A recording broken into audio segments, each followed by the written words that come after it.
Halo semuanya, insan ombudsman dan pemirsa dimanapun berada.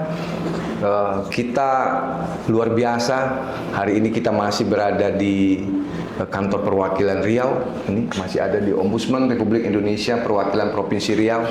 Dan hari ini kita kedatangan tamu kita di podcast Teriak. Walaupun masih berada di Riau, tapi kita ada di podcast Teriak. Hari ini kita kedatangan Pak Dasuki. Siap. Apa kabar Pak Dasuki? Baik, Pak Sekjen. Pak Dasuki ini adalah insan ombudsman yang luar biasa. Dia sudah pernah dalam berbagai profesi yang diambil ombudsman. Saya dengar-dengar pernah menjadi BPP ya Pak? Betul, Pak Sekjen.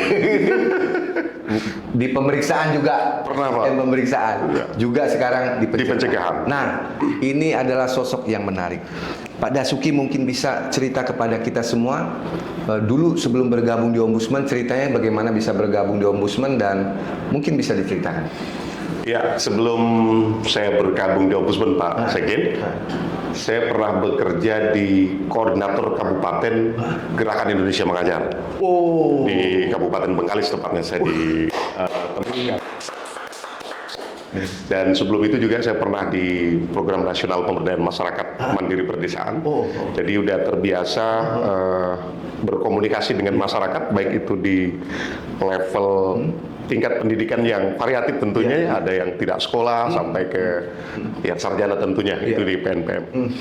Nah, setelah selesai kontrak dengan Gerakan Indonesia Mengajar, baru kemudian saya mendapat informasi terkait dengan rekrutmen asisten dan kepala perwakilan di tahun 2012 di Ombudsman Perwakilan Riau. Nah, di situ kemudian saya coba mencari di internet apa itu Ombudsman dan lain sebagainya. Belajar. Sudah ada waktu itu informasi. Sudah ada, Pak. Sudah ada. Bahkan pengumuman juga sudah di koran-koran begitu. Akhirnya saya coba ikut mendaftar. Cukup lama juga itu seleksinya, tertulis, kemudian wawancara, ada diskusi juga. Dan akhirnya diterima sebagai asisten ombudsman.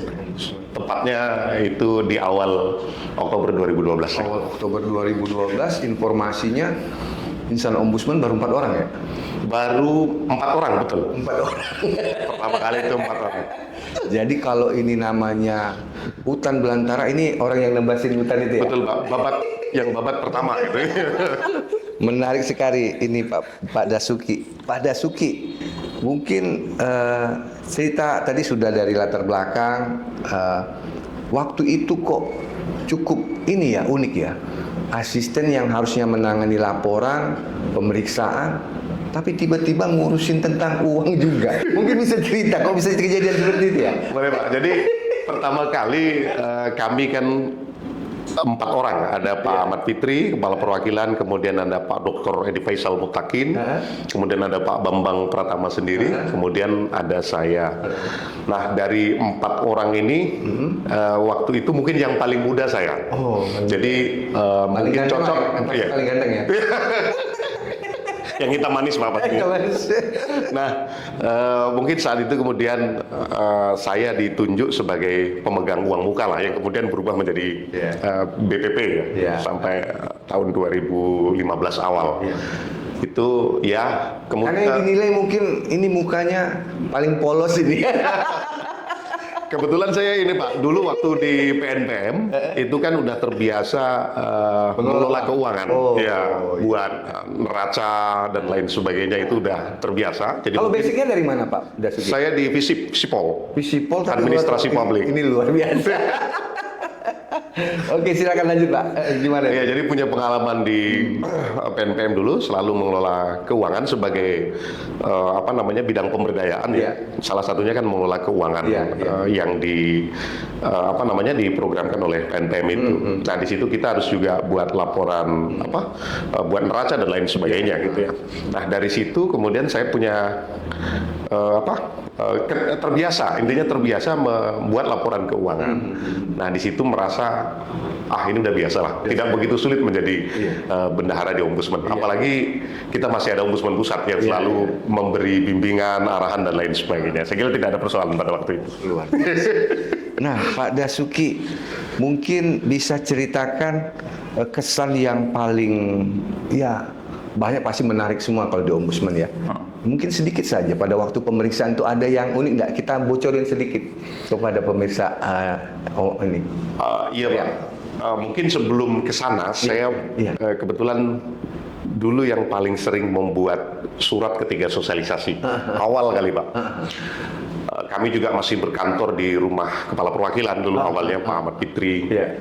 Nah, di setiap surat di awalnya itu kami harus sebut apa itu Ombudsman. Oh, langsung sosialisasi. Ya, langsung sosialisasi di dalam surat agar kemudian baik itu masyarakat maupun pemerintah itu mengetahui apa itu Ombudsman. Tidak dianggap sebagai LSM atau lain sebagainya. Karena anggapannya di awal juga Ombudsman itu bukan lembaga negara seperti LSM dan lain sebagainya. Tapi dengan cara itu lama-kelamaan masyarakat tahu bahwa Ombudsman itu adalah lembaga negara, pemerintah daerah juga sekarang sudah tahu bahwa Ombudsman adalah lembaga negara. Nah, kemudian yang sangat menarik ketika saya di pemeriksaan,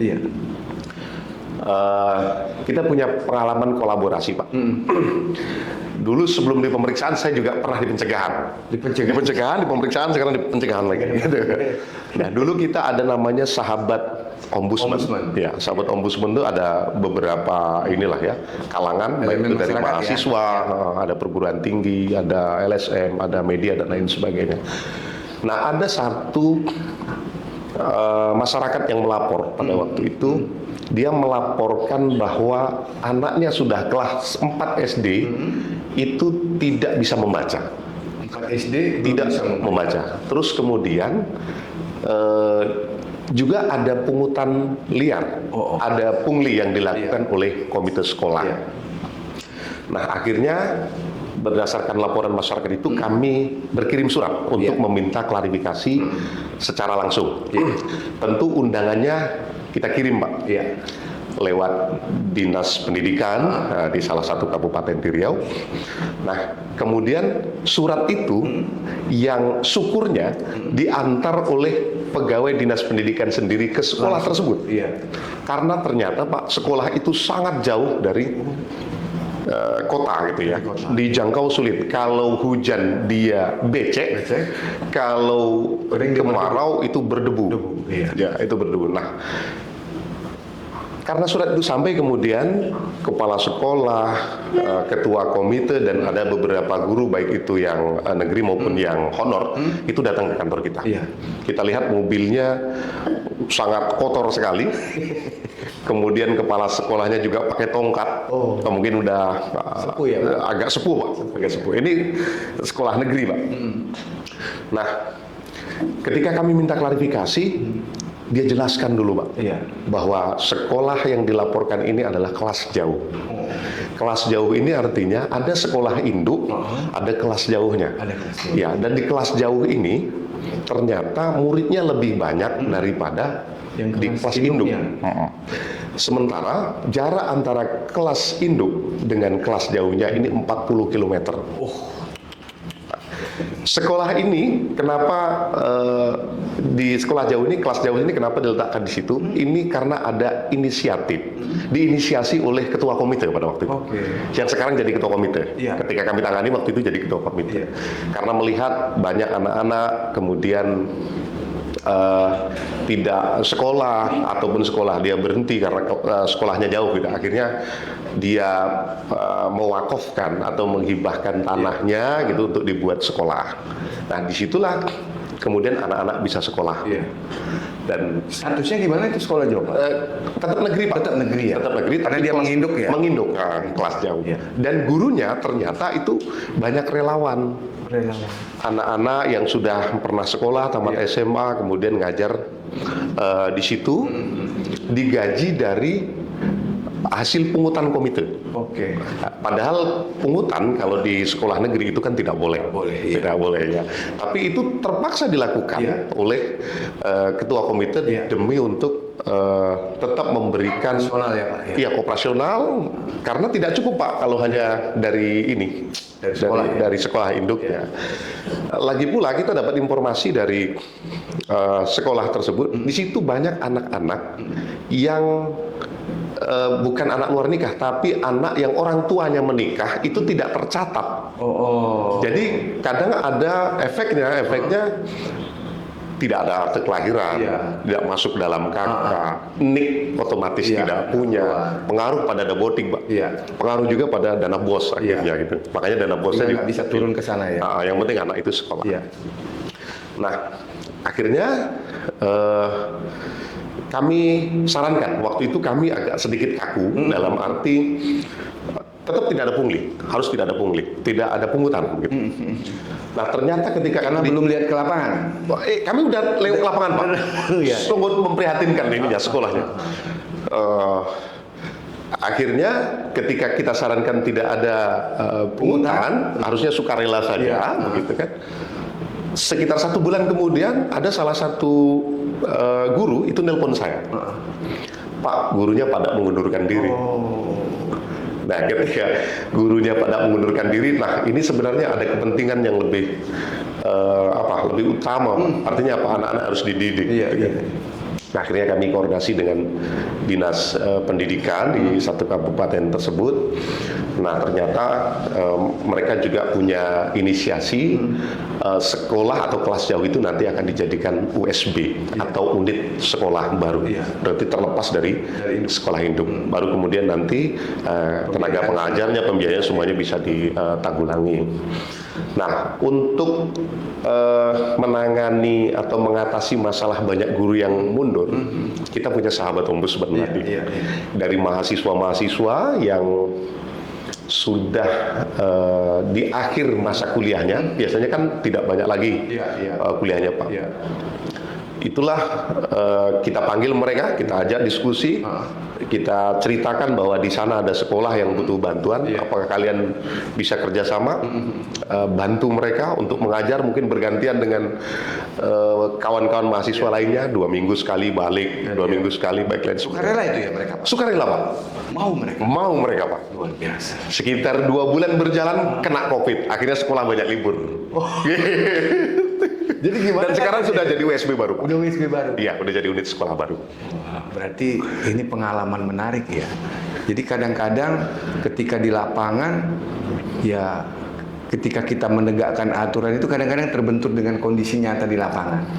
Paling tidak pemirsa, ini baru kami kulik sedikit saja. Kalau dikulik ini bisa 4 jam dengan paling tidak inilah tugas-tugas teman-teman asisten di lapangan ya. Jadi banyak lagi teman-teman ombudsman ini bekerja. Nah itu cuma ringkas Pak Dasuki. Kami yakin pengalaman Bapak banyak sekali terkait dengan pencegahan, pemeriksaan, ya bahkan sudah pernah menjadi BPP. Nah hari ini karena yang namanya perkenalan nggak boleh banyak-banyak dulu Pak. Siap. Biar penasaran orang siapa itu Pak Dasuki. Nanti di selanjutnya ini ada pertanyaan cepat yang ingin kami tanyakan. Bapak boleh jawab, pilih satu. Nah kalau kira-kira ingin dijelaskan, boleh dijelaskan. Investigasi lapangan atau diskusi kebijakan. Bapak pilih antara dua Pak. Bapak lebih suka investigasi lapangan atau diskusi kebijakan? Diskusi kebijakan. Bisa diceritain Pak. Ya, kebetulan saya di pencegahan Pak saat ini. Karena pencegahan ya. Kalau posisinya di pemeriksaan mungkin lebih suka investigasi. Jadi menyesuaikan ya. Lagi menyesuaikan. Karena diskusi kebijakan ini juga menarik ya. Apalagi ada kemarin yang kajian kebijakan pelayanan publik yang sempat dibuat oleh teman-teman pencegahan sebelumnya. Alhamdulillahnya sudah ditindaklanjuti sebagian Pak, itu terkait dengan layanan penyeberangan roro di Kabupaten Bengkalis. Nah itu kan selalu antrinya luar biasa. Dan kebetulan pada saat kajian itu ada bagian dermaga yang rusak, gitu ya. Dan kita juga sarankan bagaimana itu bisa diperbaiki atau ditambah. Nah untuk sementara mungkin karena kaitannya dengan anggaran dan lain sebagainya akhirnya diperbaiki. Dan per tanggal 27 September kemarin itu sudah selesai diperbaiki dan sudah dioperasikan kembali. Dan tidak membuat macet lagi ya? Kalau macet itu musiman Pak, mungkin lebaran. Lebaran ya? Iya. Jadi paling tidak apa yang disarankan sedikit itu mengurai kemacet ke antrian ya. Oke. Program sosialisasi atau rapat koordinasi? Sosialisasi. Sosial, ini memang orang pencegahan ini. Keluhan masyarakat atau analisis regulasi? Keluhan masyarakat. Keluhan masyarakat. Lebih suka ini Pak. Ke masyarakat ya? Ya. Iya. Evaluasi mingguan atau laporan bulanan? Laporan bulanan. Agak malas kerja nih ya. Oh. Karena sering ke lapangan tadi ya. Dikumpuli dulu ya. Oke. Pelayanan prima atau reformasi sistem?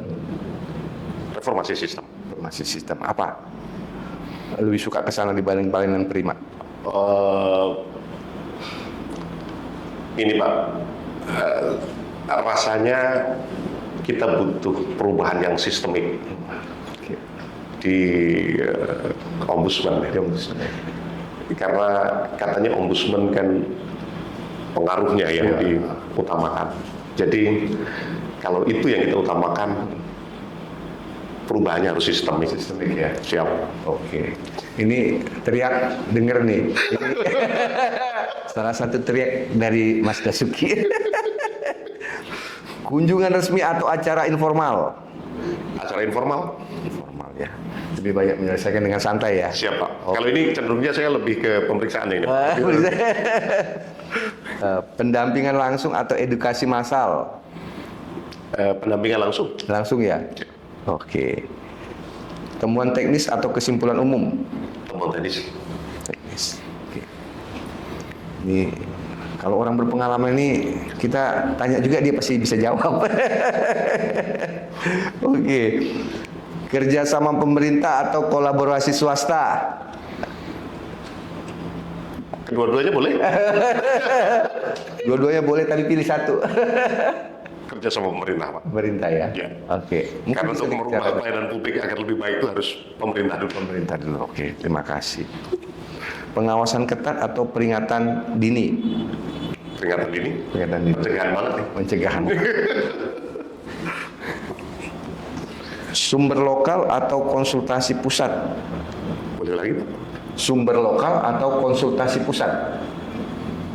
Sumber lokal sih Pak. Sumber lokal ya? Ya. Oke, karena lebih tahu di lapangan ya? Iya, benar. Oke. Penanganan cepat atau penyelesaian mendalam? Penyelesaian mendalam. Mendalam ya? Ya. Itu lebih hati-hati, lebih dirasakan kemanfaatannya. Kalau orientasi hanya cepat selesai, sementara nanti tidak mendalam. Kalau RCO itu seperti apa? RCO ini kan terkait dengan hubungan dengan mengancam nyawa dan lain sebagainya. Itu harus cepat gitu. Oke, jadi jangan salah mengartikan.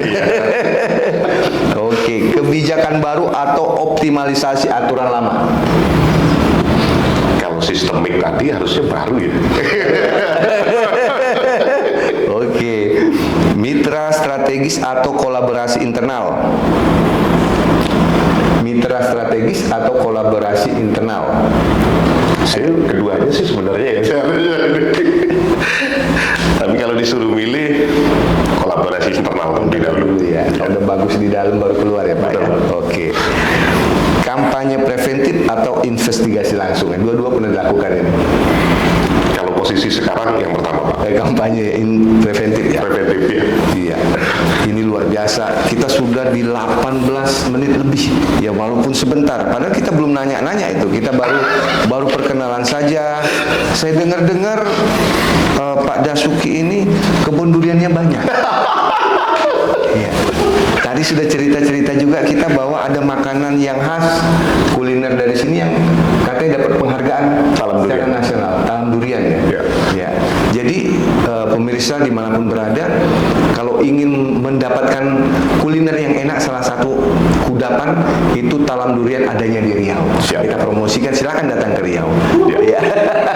Dan durian yang paling enak di Riau itu durian di Bengkalis. Itu di tempat Pak Dasuki. Iya.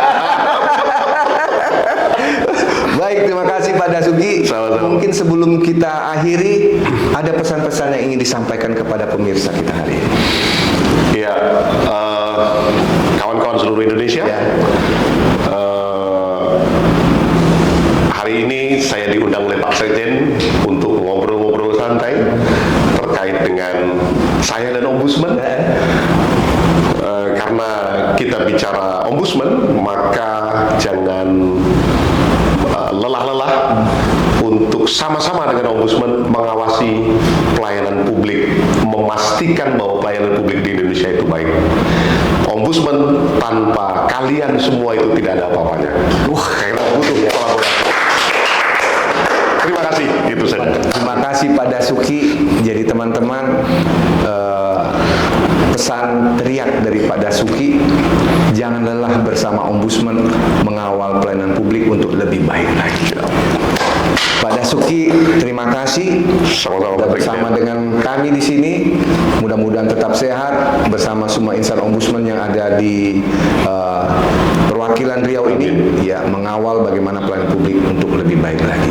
Pemirsa, kita akan akhiri podcast kita hari ini. Tetap subscribe dan tetap memberikan like dan juga share sehingga podcast kita ini bisa menjadi lebih besar lagi terkait sosialisasi Ombudsman dan pengawasan publik bisa dikenal oleh seluruh masyarakat yang ada di Indonesia. Terima kasih, sampai jumpa di podcast selanjutnya.